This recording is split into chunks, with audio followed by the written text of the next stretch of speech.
Hello everyone and welcome to today's video. आज के video में हम समझेंगे कि जो आईबीसी है उसमें क्या इंफ्रास्ट्रक्चर दिए गए हैं और उसके क्या क्या पिलर्स हैं। तो हमारे आईबीसी इंफ्रास्ट्रक्चर में 4 पिलर्स होते हैं जो पूरे आईबीसी के प्रोसेस को स्मूथली चलाते हैं। ये एफिशिएंसी और कन्वीनियंस के लिए दिए गए हैं। सबसे पहला पिलर जो हमारा है वो होता है एजुकेटिंग अथॉरिटी। एजुकेटिंग अथॉरिटी जैसे कि एनसीएलटीज जो कंपनीज एक्ट के अंदर दिए गए हैं, कंपनीज एक्ट के अंदर एस्टैब्लिश हुए हैं। ये स्पेशलाइज्ड ट्राइब्यूनल्स होते हैं जो जुडिशियल ओवरसाइट प्रोवाइड करते हैं। ठीक है। फिर इंसॉल्वेंसी प्रोफेशनल्स होते हैं जो कि लाइसेंस्ड प्रोफेशनल्स होते हैं जो पूरे सीआईआरपी प्रोसेस को ओवरसी करते हैं, लिक्विडेशन बैंक्रप्सी प्रोसेस को मैनेज करते हैं। फिर इंफॉर्मेशन यूटिलिटीज होती हैं। ये जो इंफॉर्मेशन यूटिलिटीज है ये रिपोजिटरी होती है फाइनेंशियल इंफॉर्मेशन की ऑफ द कॉर्पोरेट डेटर। ठीक है। तो मैंने साइड में 6 पॉइंटर्स दिए गए हैं जो बताता है कि इंफॉर्मेशन यूटिलिटी के पास क्या क्या रिकॉर्ड्स होते हैं। जो इंफॉर्मेशन यूटिलिटी है उसमें कॉर्पोरेट डेटर ने क्या के पास कितने डेट्स हैं, उसकी लाइबिलिटीज कितनी है, उसके पास एसेट्स कितने हैं, अगर उसने किसी बैंक से लोन लिया है तो उसने क्या सिक्योरिटी इंटरेस्ट किया क्रिएट किया है अपने प्रॉपर्टीज में। ये सारे इंफॉर्मेशन आपको एक जगह मिल जाएंगे। इंफॉर्मेशन यूटिलिटीज को बनाने का ये ऑब्जेक्टिव था कि पहले हमारे पास कोई रिपोजिटरी नहीं थी, कोई ऐसा सिस्टम नहीं था जहाँ पे हमें ये सारी जो कॉन्फिडेंशियल इंफॉर्मेशन होती है एक कंपनी की वो मिल सके। और सिंस हमारे पास ये इंफॉर्मेशन नहीं होती थी, एक इंफॉर्मेशन एसिमेट्री क्रिएट हो जाती थी। उस इंफॉर्मेशन एसिमेट्री के कारण पूरे प्रोसेस को रन करने के लिए बहुत ज़्यादा टाइम चला जाता था, क्योंकि आपको उस कॉर्पोरेट डेटर के जो सेंसिटिव इंफॉर्मेशन है उसको निकालने में ही आपका आधा टाइम चला जाता था। तो इसलिए जो बैंक्रप्सी लॉ रिफॉर्म्स कमिटी है उसने इंफॉर्मेशन यूटिलिटीज को क्रिएट किया, और उनके जो रिपोर्ट है उसमें भी इंफॉर्मेशन यूटिलिटीज का पूरा इंपॉर्टेंस मेंशन्ड है।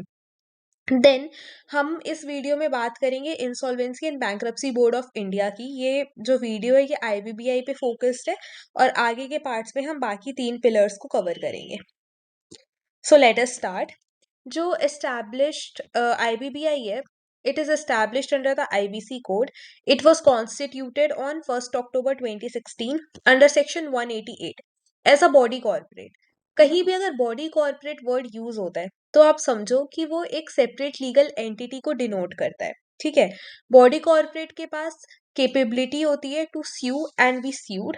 इसके पास कैपेबिलिटी होती है to hold properties in its own name. It is a separate legal entity which exists separately from the members who run it. उसका perpetual succession होता है, कॉमन सील होते हैं। तो ये कुछ पॉइंट्स आपको याद रखने हैं कभी भी अगर कोई body corporate word corporation word use हो रहा है। इसका हेड ऑफिस लोकेटेड है न्यू दिल्ली में। और आईबीबीआई एक यूनिक रेगुलेटर है क्योंकि ये दोनों को ओवरसी करता है, इंसॉल्वेंसी प्रोफेशनल्स को भी और इंसॉल्वेंसी ट्रांजैक्शंस को भी।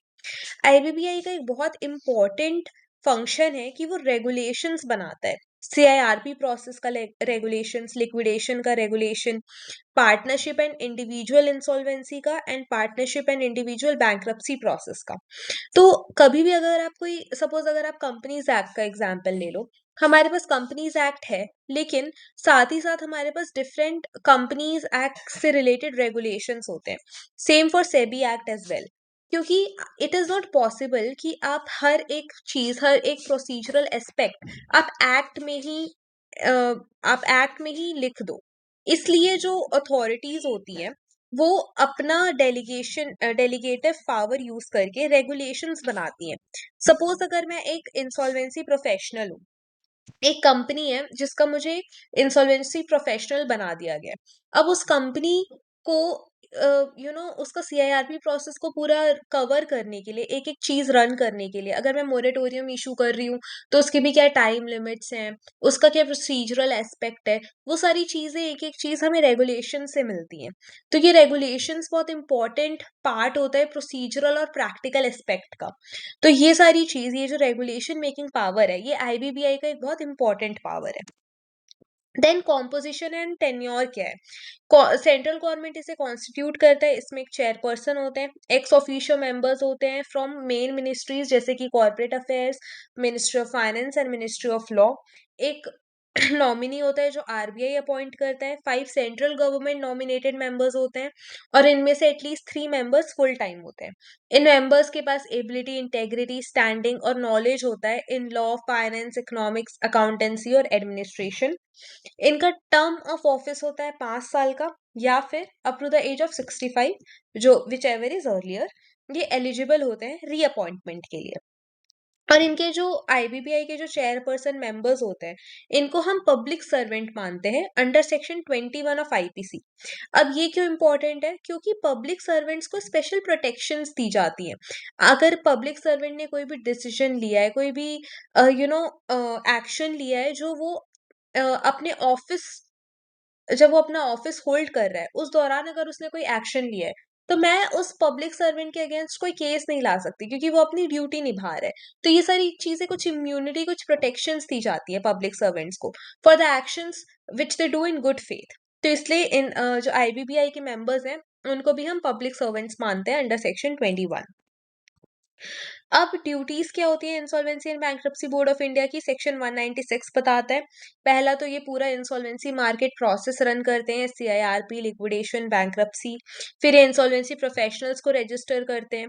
ये ओवरसाइट करते हैं over markets and service providers, कैसे इन्वेस्टिगेशन कर सकते हैं ये आप इन ये ग्रीवेंस रिड्रेसल मैकेनिज्म भी हैं। अगर आपको किसी भी आईपी के अगेंस्ट कोई केस लेके जाना है, कुछ कंप्लेंट लेके जानी है, तो आप आईबीबीआई के पास लेके जाओगे। ठीक है, फिर ये एजुकेटरी फंक्शंस भी करते हैं। सपोज अगर कोई आईपी ने गलत मिसयूज करा है अपनी पावर का, तो ये उसके ऊपर फैसला सुना सकते हैं। फिर ये कैपेसिटी बिल्डिंग करते हैं, कैसे? एजुकेशन से, एग्जामिनेशन से, ट्रेनिंग से। अब इनके पास सिविल कोर्ट के जैसी पावर्स होती है। सेक्शन 196 क्लॉज 3 में इनके पास सिविल कोर्ट के सिमिलर पावर्स होती है, जैसे कि ये डिस्कवरी ऑर्डर कर सकते हैं, किसी भी कॉर्पोरेट पर्सन का ये बुक्स ऑफ अकाउंट मंगा सकते हैं, रजिस्टर मंगा सकते हैं, डॉक्यूमेंट मंगा सकते हैं। इनके पास अथॉरिटी होती है कि ये पर्सन्स को समन कर सकते हैं। समन करना, अटेंडेंस एनफोर्स करना और उनको एग्जामिन करना ऑन ओथ। अब एग्जामिन करना ऑन ओथ, ये सारी चीजें इंपॉर्टेंट क्यों है? क्योंकि कभी भी अगर कोई कोर्ट किसी पर्सन को ऑन ओथ एग्जामिन कर रहा है, तो वो चीज एक वैलिड एविडेंस बन जाती है उस पर्सन के अगेंस्ट। तो वो ऑब्लिगेशन बन जाता है उस पर्सन का कि वो सच बोले उस टाइम पे, क्योंकि अगर वो सच नहीं बोल रहा है तो वो परज्यूरी बन जाएगी कोर्ट के ऊपर। ठीक है, तो इसलिए ये सारी जो पावर्स है वो बहुत इंपॉर्टेंट है, जो आईबीपीआई को मिली गई है, similar to a civil code. अब IBBI is also empowered to issue commissions for examination of witness or documents. अब issue commissions ये सिविल प्रोसीजर कोड का पार्ट है। issue commission मतलब हम किसी थर्ड पार्टी को ऑथराइज कर सकते हैं हमारे बिहाफ में एग्जामिन करना विटनेसेस को। और 230 सेक्शन के अंडर आईबीबीआई अपना पावर्स डेलीगेट कर सकता है टू अदर मेंबर्स और ऑफिसर्स। लेकिन एक चीज इंपॉर्टेंट है कि रेगुलेशन मेकिंग पावर्स, जो मैंने पहले बताया कि आईबीबीआई सीआईआरपी के लिए रेगुलेशंस ला सकता है, लिक्विडेशन के लिए रेगुलेशंस ला सकता है, वैल्यूएशन के लिए रेगुलेशंस ला सकता है। ये जो रेगुलेशन वाली पावर है वो आईबीबीआई डेलीगेट नहीं कर सकता, which is given under section 240। अब complaint, inspection, investigation power section 217 से 219। जो कंप्लेंट और ग्रीवेंसेस हैं, अगर देखो ये चीज इंपॉर्टेंट क्यों है? क्योंकि अगर कोई भी कंपनी, एक कंपनी ने सपोज डिफॉल्ट कर दिया, मैं उस कंपनी के अगेंस्ट, मैं एक फाइनेंशियल क्रेडिटर हूँ उस कंपनी की। सपोज मैं एक बैंक हूँ, मैंने उस कंपनी को लोन दिया हुआ था, अब वो कंपनी मेरा ईएमआई रीपे नहीं कर रही है, डिफॉल्ट कर रही है, नॉन परफॉर्मिंग एसेट बन गई है। तो मैं गई एनसीएलटी में उस कंपनी के अगेंस्ट इंसॉल्वेंसी एप्लीकेशन लेके अंडर सेक्शन 7। मेरा सेक्शन 7 एप्लीकेशन, सारे जो प्रोसीजरल एस्पेक्ट्स हैं वो सब मैंने कंप्लाई कर दिए, कोर्ट ने उसको, एनसीएलटी ने उसको एडमिट कर दिया। अब जिस दिन से एनसीएलटी ये एप्लीकेशन एडमिट करेगा, उस दिन से जो कंपनी का बोर्ड ऑफ डायरेक्टर्स है वो सस्पेंड हो जाएगा और एक इंटरिम रेजोल्यूशन प्रोफेशनल अपॉइंट हो जाएगा। वो जो रेजोल्यूशन प्रोफेशनल है, अब उसकी ऑब्लिगेशन बन जाती है कि कंपनी का पूरा मैनेजमेंट को रन करना, कंपनी के पूरे अकाउंट्स देखना। ठीक है, कंपनी, सपोज इस कंपनी का 100-200 करोड़ का टर्नओवर है, पैसे ज्यादा है, एम्प्लॉयज ज्यादा है, उन सारे एम्प्लॉयज को सैलरीज कैसे देना है, ये सारी चीजें मैनेज करना, ये सब इंसॉल्वेंसी प्रोफेशनल के हाथ में आ जाएगा। तो इंसॉल्वेंसी प्रोफेशनल को बहुत ज्यादा पावर मिल जाती है, किसी भी कंपनी को वो टेक ओवर करता है, का कंट्रोल टेक ओवर करता है। तो हो सकता है ये जो इंसॉल्वेंसी प्रोफेशनल है वो अपने पावर का मिसयूज करे और कुछ फंड्स बिना अथॉरिटी के विड्रॉ कर ले। तो अगर ऐसा कोई सिचुएशन अराइज होता है तो मैं किसके पास जाऊंगी? ये आईपी के अगेंस्ट कंप्लेन लेके तो मैं जा सकती हूँ आईबीबीआई के पास। और अगर आईबीबीआई के पास रीजनेबल ग्राउंड है कि एक ब्रीच अकर हो गया है, तो वो एक इन्वेस्टिगेटिंग अथॉरिटी को अपॉइंट करेगा, जो इन्वेस्टिगेटिंग अथॉरिटी इंस्पेक्शन और इन्वेस्टिगेशन कंडक्ट करेगी। ये टाइम बाउंड मैनर में होगा, जो पूरे प्रोसीजर रेगुलेशंस में दिए गए हैं। इन्वेस्टिगेटिंग अथॉरिटी के पास भी पावर है कि वो डॉक्यूमेंट्स मंगा सकती है, रिकॉर्ड्स मंगा सकती है, पावर एक्सरसाइज कर सकती है related to entry, search, seizure. एक डिटेल्ड इन्वेस्टिगेशन रिपोर्ट बन जाएगी और वो इन्वेस्टिगेटिंग अथॉरिटी आईबीबीआई को सबमिट करेगा। इसके कंप्लीशन में आईबीबीआई एक शो कॉज नोटिस सबमिट करेगा और प्रोसीड करेगा जो भी प्रोसीजरल एप्लीकेशंस रेगुलेशंस में दिए गए हैं। अब डिसिप्लिनरी एक्शंस क्या ले सकता है आईबीबीआई?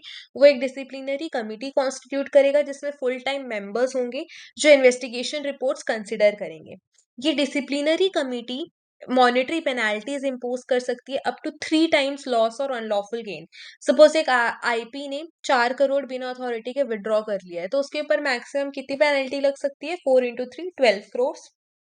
लेकिन अगर सपोज उसने कुछ प्राइस सेंसिटिव इंफॉर्मेशन लीक कर दी, या कंपनी का डेटा लीक कर दिया, कुछ ऐसी चीज कर दी जो कि क्वांटिफाइबल नहीं है, तो उन केसेस में उसके ऊपर हम पेनल्टी लगा सकते हैं 10 करोड़ तक की, जो कि कैप्ड है 10 करोड़ में। और क्या हो सकता है आईपी के अगेंस्ट? उसका रजिस्ट्रेशन कैंसिल हो सकता है, सस्पेंड हो सकता है। और ये जो एनफोर्समेंट है इन इन डिसिप्लिनरी एक्शंस का, वो कौन से रेगुलेशंस में दिया गया है? IBBI inspection and investigation regulations 2017 and IBBI grievances and complaints handling procedure regulations 2017। अब इसमें एक हमारे पास इंपॉर्टेंट केस आता है, Shiva Kumar, CA Venkata Shiva Kumar versus insolvency and bankruptcy board of India. इस केस में क्या हुआ था, जो पेटिशनर थे वो एक रजिस्टर्ड इंसॉल्वेंसी प्रोफेशनल थे। उन्होंने वैलिडिटी चैलेंज करी थी regulation 7 sub regulation 2 clause C A of IP regulations की। ठीक है, आईबीबीआई ने एक आईपी रेगुलेशंस बनाया, उस आईपी रेगुलेशन के रेगुलेशन 7 में आईबीबीआई ने लिखा हुआ था कि हमारे पास अथॉरिटी है कि जो भी इंसॉल्वेंसी प्रोफेशनल है उसका जो एनुअल रेम्यूनरेशन, जो वो एनुअल कमाई करता है, उसका कुछ परसेंटेज आईबीबीआई चार्ज कर सकता है एज फीस। तो अब इस पेटिशनर ने बोला कि क्या आईबीबी कोर्ट के पास ये क्वेश्चन अराइज हुआ, इशू अराइज हुआ कि क्या आईबीबीआई के पास स्टैट्यूटरी अथॉरिटी है अंडर आईबीसी कोड कि वो ऐसा फीस लेवाई कर सकता है इंसॉल्वेंसी प्रोफेशनल्स के ऊपर? तो कोर्ट ने बोला अगर हम आईबीसी के अंदर सेक्शंस को एनालाइज करें, जिन सेक्शंस में लिखा हुआ है कि जो आईबीबीआई है उसके पास पावर है कि वो ये पूरे आईपीज इंसॉल्वेंसी प्रोफेशनल्स को रेगुलेट करे, उनका रजिस्ट्रेशन सस्पेंड, कैंसिल, विदड्रॉ करे और ये सारी चीजें करे।